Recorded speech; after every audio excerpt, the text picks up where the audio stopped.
Good to have you with us tonight, folks. Thanks for watching. Democrats are determined to extend the middle-class tax cuts before the end of the year. That is the bottom line. Party leaders and members, they're all on the same page. President Obama rejected the latest proposal from House Speaker John Boehner. The president and the Democrats are focused on revenue, and they are determined to make sure that the top tax rates go up. Unfortunately, the Speaker's proposal right now is still out of balance. He talks, for example, about $800 billion worth of revenues, but he says he's going to do that by lowering rates. And when you look at the math, it doesn't work. Senate Majority Leader Harry Reid wasted no time explaining why the Boehner proposal is not serious. Arithmetic. You can't get from here to there unless you raise the rates. You can't do it. That's why Romney couldn't explain it during the presidential election. And no one can explain it because you can't do it. It's arithmetic. White House Press Secretary Jay Carney says the Speaker's plan raises more questions than answers. So we don't know who pays. We don't know what we're talking about in terms of actual legislation to increase revenues. It's magic beans and fairy dust. New developments in the Congress today illustrate John Boehner's heavy-handed approach to leadership. Boehner and the Republican Steering Committee kicked 4 Republican congressmen out of their committee seats for voting against party leadership in the past. But Boehner finds himself in an increasingly weak position. Senate Minority Leader Mitch McConnell refused to take a position on Boehner's debt plan today. I have no particular observation of that. Then I commend the House Republican leadership for trying to move the process along and getting to a point where hopefully we can have a real discussion. Meanwhile, House Democrats are cranking up the pressure. Congressman Tim Walz of Minnesota introduced a discharge petition on the middle-class tax cuts in the House. If the petition gets 218 signatures, it would get a floor vote before the end of the month. This is an issue we all agree on. There's not a single Republican who signs this. It's violating any pledge they took to raise taxes. Democratic leader Nancy Pilosi announced a plan for the discharge petition last week. The petition keeps the focus on extending tax cuts for 98% of Americans. I spoke to Leader Pelosi late this afternoon about the strategy and the latest developments in the debt standoff. Leader Nancy Pilosi, thanks for joining us tonight. My pleasure. The discharge petition, what are your expectations? Well, my expectations have already been exceeded because we have over 150 members, House Democrats, who have signed it, and we were only in session a few hours today. So tomorrow we. Will you get to 18? Well, no. Well, that would require some Republicans to sign up. What we will get is the attention of the country on the fact that we can bring this vote up. We can do it by practically unanimous consent. Everybody agrees in the country and in the Congress that we should have a middle-income tax cut. What is holding it up is the Republicans are holding it hostage to tax cuts for the wealthy. But left to it on its own, to stand alone, we think it would get a unanimous vote in the Congress. The Boehner proposal on its merit, characterize it for us. Well, I think it is an assault on the middle class, on our seniors, on our investments in the future. We want to come to the table. We know we have to have growth in order, if you want to reduce the deficit, create jobs. So we know we have to have growth. We know we have to make cuts, and we know we have to have revenue. You cannot get there from here to there without it. Mm-hmm. And so if you read closely what they have in their letter, even though it's bare bones, you have voucherizing of Medicare, you have a return to the Ryan budget, which priorities are not priorities that I think the American people share. Mm-hmm. Rates. Can there be a deal done with the rates not going up? No. You know, I'm an appropriator for a long time in the Congress. That's where I was forged. And we used to have an expression there. It's not the price, it's the money. Well, it's not. This is not to be punitive on people who make over $250,000 a year. It's just to be fair to the entire country. You need that additional revenue in order to reduce the deficit and continue to make investments and growth. So if Boehner says that, Speaker Boehner says that, you know, we're not going to move on the rates, where are we? Well, I would hope that that is just a bargaining position. But the fact is, if we've talked about it two-step, do something, down payment on cuts, on investments, and on revenue this year, and then in the next year, take the time to go over what we would do with real revenue reform. You can't do it in a matter of weeks right now. Through this whole process, you want the rates to go up. Been very clear on that. Medicare age stays the same. That doesn't increase. And the benefits don't change. How confident are you that you can protect all of that and get what you want? Well, I think it's really important for the American people to understand the terms that we're using here. Raising the Medicare age doesn't really, in the overall scheme of things, reduce cost. It just makes a more of a problem.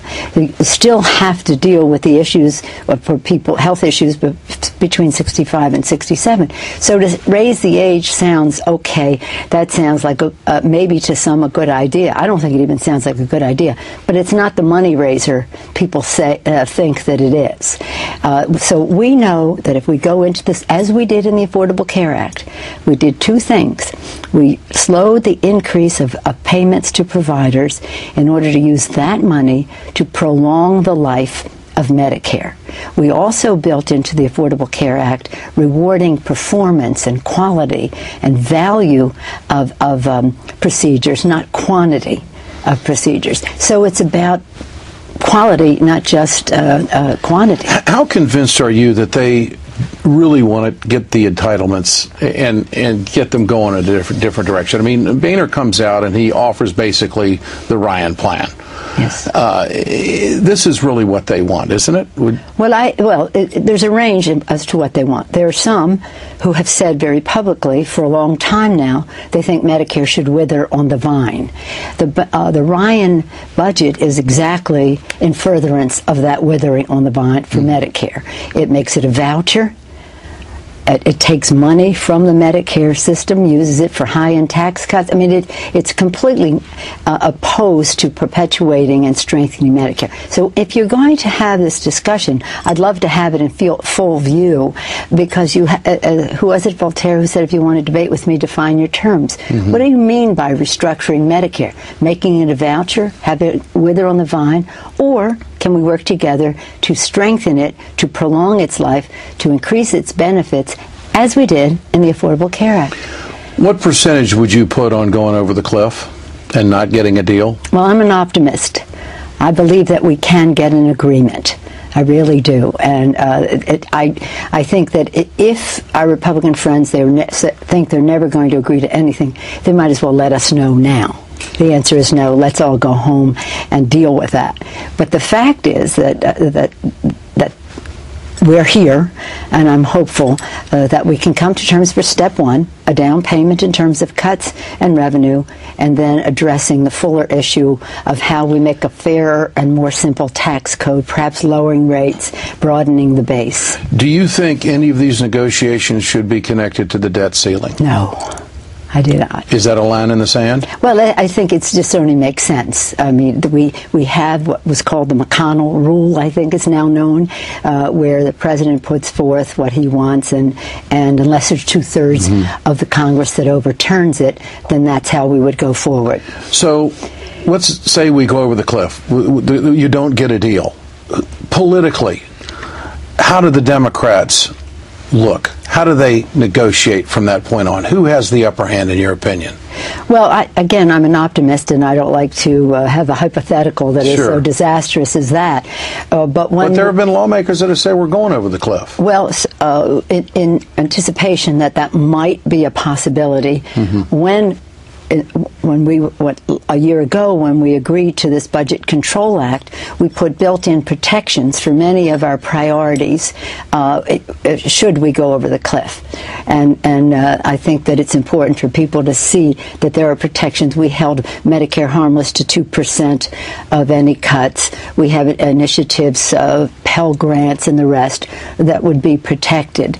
So, so this would put the Republicans in an untenable position politically. It would really hurt them, in your opinion? Well, I think it would hurt them because it's really important. The important thing is that the Republicans do not want to touch one hair on the head of one person making over $250,000. That is the rub.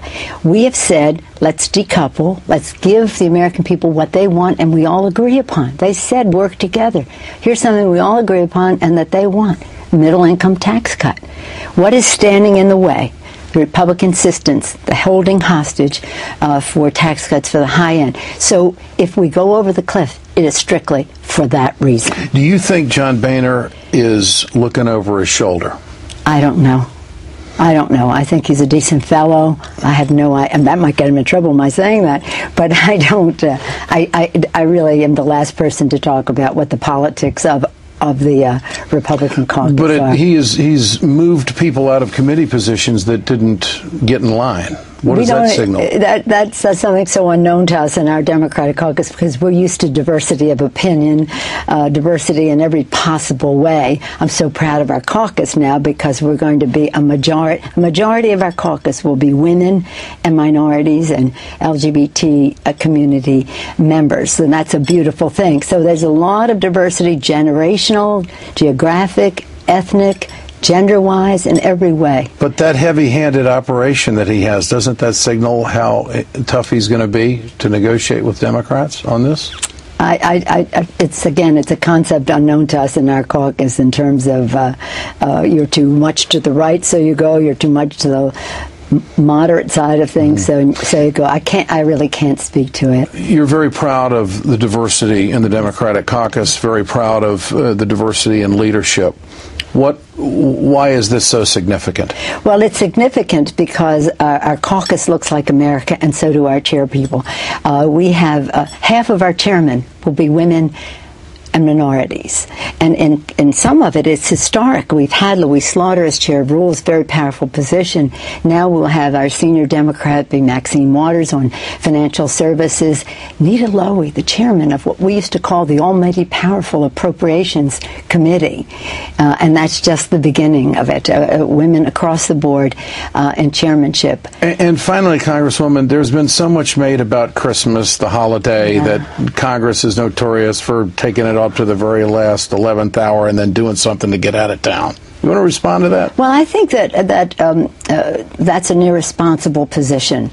And again, we're waiting for the Republicans to come to the table seriously, not to toy with a Christmas holiday, but to let people have confidence to buy toys. The consumers are waiting to hear, the markets are waiting for the confidence to hear that we are going to be doing something. And even these 3 weeks, these 2 weeks, are vital weeks in terms of our economic growth and what we would like to see happen. People have to know that come January they can pay the bills for what they bought in December, and we want them to have that middle-income tax cut that puts $2,200 more in the pockets of middle-income families. 98% of the American people. House Democratic leader Nancy Pilosi with me earlier today. You get a sense here on Capitol Hill, it's all about the rates. If the Democrats don't get the rates they want, you can forget the rest of the conversation. A lot of lawmakers are on the same page on the Democratic side.